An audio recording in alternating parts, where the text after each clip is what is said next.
पहला रोजा आया, मैं इद्दत में थी, सुबह रोजा रखा है हमने, रात को जब इफ्तारी का टाइम हुआ तो घर में कोई चीज ही नहीं थी। मैं आगे बैठ के बच्चों को सारों को लेके साथ रोई। मैंने कहा या अल्लाह, ये आज हमारे पास ये भी टाइम आना है कि हमारे पास इस टाइम कोई भी नहीं है। अस्सलाम वालेकुम नाज़रीन, आपका मेज़बान यासिर शामी आपकी खिदमत में हाजिर है और आप देख रहे हैं डेली पाकिस्तान। ये हैं शाजिया आबिद, जिनका ताल्लुक लाहौर से है। इनकी 8 यतीम बच्चियां हैं। इनके हस्बैंड की डेथ आज से 2 साल पहले 2019 में हुई। ये हंसी खुशी जिंदगी गुजार रहे थे कि अचानक नेचुरल डेथ ने इनको बेवा कर दिया। इनकी 8 बच्चियों को यतीम कर दिया। इनकी सबसे बड़ी बेटी की उम्र 20 साल है, जबकि सबसे छोटी बेटी की उम्र उस वक्त 1.5 साल थी और वो मदर फीड पर थी। इनके हस्बैंड का नाम आबिद मानिका था, जो कि लाहौर में एक पेट्रोल पंप पर पंचर की शॉप चलाया करते थे। हस्बैंड की अचानक डेथ के बाद इन्होंने अपनी सबसे छोटी बेटी, जो इनके साथ मदर फीड किया करती थी, उसको लेकर अपनी इद्दत पूरी की और इद्दत पूरी करने के बाद सुबह सवेरे यहाँ पर नाश्ता बच्चों को बनाकर देकर आया करती थी। उसके बाद बच्चियां 8 बजे कोई स्कूल से वापस आती थी, कोई कॉलेज से वापस आती थी, कोई यूनिवर्सिटी से वापस आती थी। उनके लिए घर जाकर खाना बनाया करती थी, उनको ट्यूशंस और कुरान पाक की तालीमात के लिए मदारिस में भेजकर दोबारा दुकान पर आ जाया करती थी। ये सिलसिला आज से 2 साल पहले से शुरू हुआ और अब तक जारी है। दुकान के अंदर इनके मरहूम शोहर आबिद मानिका साहब की फोटो भी चिपका है, जिस पर आप बड़ा खूबसूरत शेर देख सकते हैं, जो इनकी मोहब्बत अपने शोहर के लिए थी उसकी अक्कासी करता है। हम मेहमान नहीं, रौनके महफिल थे, मुद्दतों याद रखोगे कि कोई आया था। इनके हस्बैंड की एक अपनी शॉप लियाकताबाद थाने की हदूद में थी, जिसको एक बदचलन औरत ने कब्जा करके पुलिस की सरपरस्ती में खाली करवाया और उसकी तमाम फुटेज भी आप अपनी स्क्रीन पर देख सकते हैं, जिसमें थाना लियाकताबाद के पुलिस ऑफिसर्स धन धनाते हुए उस बदचलन औरत के साथ मिलकर जबरदस्ती इनकी दुकान के अंदर सामान अपना रखवा कर ताले लगवा रहे हैं। कानूनी तौर पर कोर्ट के ऑर्डर्स भी इनके पास हैं, स्टे ऑर्डर्स भी इनके पास हैं, जो कि आप अपनी स्क्रीन पर देख सकते हैं। जिसके बाद इन्होंने मुतल्लिका police station, SP, DSP, SHO से बेशुमार मर्तबा राब्ते किए, लेकिन किसी ने इनकी दाद रसी नहीं की। यतीम का माल खाने वाला, बेवा को धक्के देने वाला, उसके माल और जमीन पर कब्जा करने वाले शायद भूल चुके हैं कि खुदा की लाठी बड़ी बेआवाज है। जिस तरीके से आप स्ट्रगल कर रही हैं, 8 बच्चियों को लेकर चल रही हैं, यतीम बच्चियों के सर पर जब बाप का साया ना रहा तो आप खुद बाप बन गई। वजह क्या बनी कि आप खुद दुकान पर बैठे? बहन भाइयों ने, ससुराल वालों ने, किसी ने साथ नहीं दिया? मैं जब शॉप पे आई थी, मैं इद्दत में थी। इद्दत से बाद मैंने ना अपने आप को स्ट्रॉन्ग किया। मैं किसी के आगे हाथ नहीं फैलाऊंगी, अपने बच्चे मैं खुद पालूंगी। हालांकि मेरी जो फैमिली है, मेरा बैकग्राउंड, मेरे भाई जो है स्ट्रॉन्ग है, सारी फैमिली स्ट्रॉन्ग है।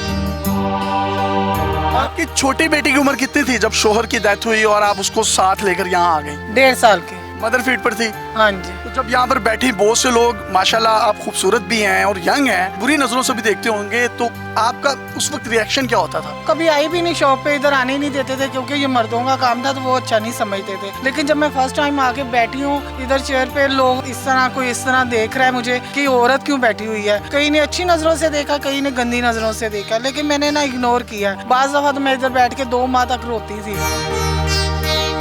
बच्चियां जो हैं उनकी परवरिश कर रही हैं, सुबह किस वक्त दुकान पर आती हैं, किस वक्त वापस जाती हैं, उनको लुक आफ्टर कब करती हैं? जब आप खुद दुकान पर होती हैं तो घर में अकेली होती हैं वो? मैं सुबह उनको स्कूल भेज के 8 बजे के बाद फौरन इधर आ जाती हूँ। यहाँ मैं सारा दिन बैठी रहती हूँ। तकरीबन 2 बजे जब उनके स्कूल के आने का टाइम होता है ना, मैं फिर घर चली जाती हूँ। फिर खाना वगैरह बनाते हैं? हाँ जी, फिर उनको दोपहर का खाना खिला के फिर उनको ट्यूशन भेज के मैं फिर शॉप पे आ जाती हूँ। वुमेन एम्पावरमेंट जो है इनकी सूरत में नजर आ रही है। अपनी 8 बच्चियों को आला तालीम दे रही है। इनकी सबसे बड़ी बेटी LLB कर रही है लाहौर की एक निजी यूनिवर्सिटी से। उससे छोटी बेटी जो है वो FSC कर रही है। इसी तरीके से कोई प्राइवेट कॉलेजेस में पढ़ रही हैं, प्राइवेट स्कूल्स में पढ़ रही हैं। ये खातून अपनी बेटियों का बाप भी है, ये खातून अपनी बेटियों की माँ भी है।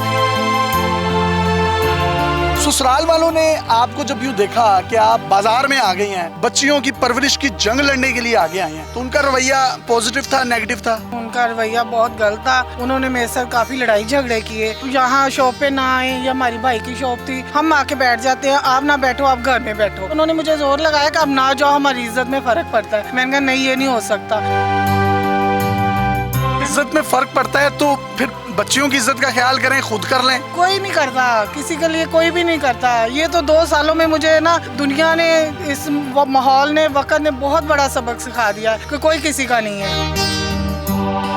बेटियों को आला तालीम दिलवाएंगी? शुक्र अल्हम्दुलिल्लाह उनको दिला रही हूँ और एंड तक दिलाऊंगी। वो तमाम जो मुतलिका खातून है, तलाक याफ्ता हो जाती हैं, बेवा हो जाती हैं जवानी में, छोटे छोटे बच्चे उनके साथ होते हैं, उनको क्या पैगाम देंगे जो जिंदगी में लड़ती नहीं है और जंग हार जाती हैं या हिम्मत हार जाती हैं? नहीं, हिम्मत नहीं हारनी चाहिए। औरत इतनी कमजोर नहीं है कि वो हिम्मत हार जाए। औरत तो बहुत मजबूत है। देखिए जी, मैं खुद आपके सामने हूँ, घर भी संभाल रही हूँ। जो मेरी बड़ी बेटी है ना, मुझे कईयों रिश्तेदारों ने कहा कि आप इसकी पढ़ाई छुड़ा दो। बेटी आई मेरे पास, रोना शुरू हो गई, मामा जी पापा नहीं है तो हम छोड़ दें पढ़ाई। मैंने कहा नहीं बेटा, जब तक माँ जिंदा कुछ भी नहीं हो सकता आपको।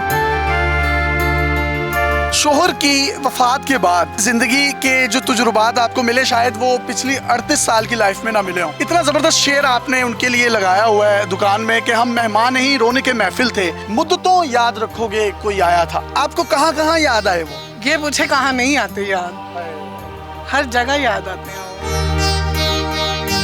बेटियों को बाप की कमी महसूस होती है, ईद आती होगी, शबे बारात आती होगी, गले लगाकर रोती हैं। उनकी डेथ के बाद पहले रमजान आए तो यकीन करें कि रमजान में पहले दिन ही वो ना हर चीज ला के घर में रख दिया करते थे। लेकिन जब पहला रोजा आया, मैं इद्दत में थी, सुबह रोजा रखा है हमने, रात को जब इफ्तारी का टाइम हुआ तो घर में कोई चीज ही नहीं थी। मैं आगे बैठ के बच्चों को सारों को लेके साथ रोई। मैंने कहा या अल्लाह, ये आज हमारे पास ये भी टाइम आना है कि हमारे पास इस टाइम कोई भी नहीं है। शुक्र है अल्हम्दुलिल्लाह, फिर अल्लाह ताला फरिश्ते भी तो भेज ही देता है ना। फिर कोई औरत थी हमारी गली में, इद्दत के दिन तक उसने मेरी मदद की है। उसने मुझे जो 4 माह उसने हमारी मदद की, हमें सौदा ला के दिया, जो भी मेरे काम थे सारे उसने किए, लेकिन किसी ने नहीं पूछा। आपके शोहर की अपनी दुकान थी लियाकताबाद में, तो उनकी डेथ के बाद उस पर कब्जा किसने करवाया? जो औरत थी ना, उसने यही समझा कि ससुराल वाले इसके साथ कोई बोल नहीं रहा, ये अकेली औरत है, क्या करेगी, तो मैं हूँ ना, इस पे कब्जा कर लो। फौरन उसने पुलिस वालों के साथ मिलके ताला लगा दिया। ये पुलिस वाले जिस तरीके से जबरदस्ती इनकी दुकान में सामान पेटी की सूरत में घसीट कर रख रहे हैं और कब्जा कर रहे हैं, 6 से 7 लाख रुपए का इनका अपना घरेलू और दुकान का सामान उसमें मौजूद है। दुकान की मालियत भी इतनी है। लियाकताबाद का जो थाना है, उसका जो SHO साहब है, मुतल्लिका SP हैं, बल्कि CCPO लाहौर साहब से मैं रिक्वेस्ट करूंगा कि आप कब्जा माफिया के खिलाफ अलम उठाए हुए हैं। 8 यतीम बच्चियों और इस बेवा खातून की दुकान पर हुए कब्जे को, जिसमें कंटेम्प्ट ऑफ लॉ भी लगती है पुलिस डिपार्टमेंट पर, जिसमें इनके पास स्टे भी मौजूद है, जो कि आप अपनी स्क्रीन पर देख सकते हैं। उसके बावजूद पुलिस ने उस औरत के साथ मिलकर इनकी दुकान पर कब्जा किया।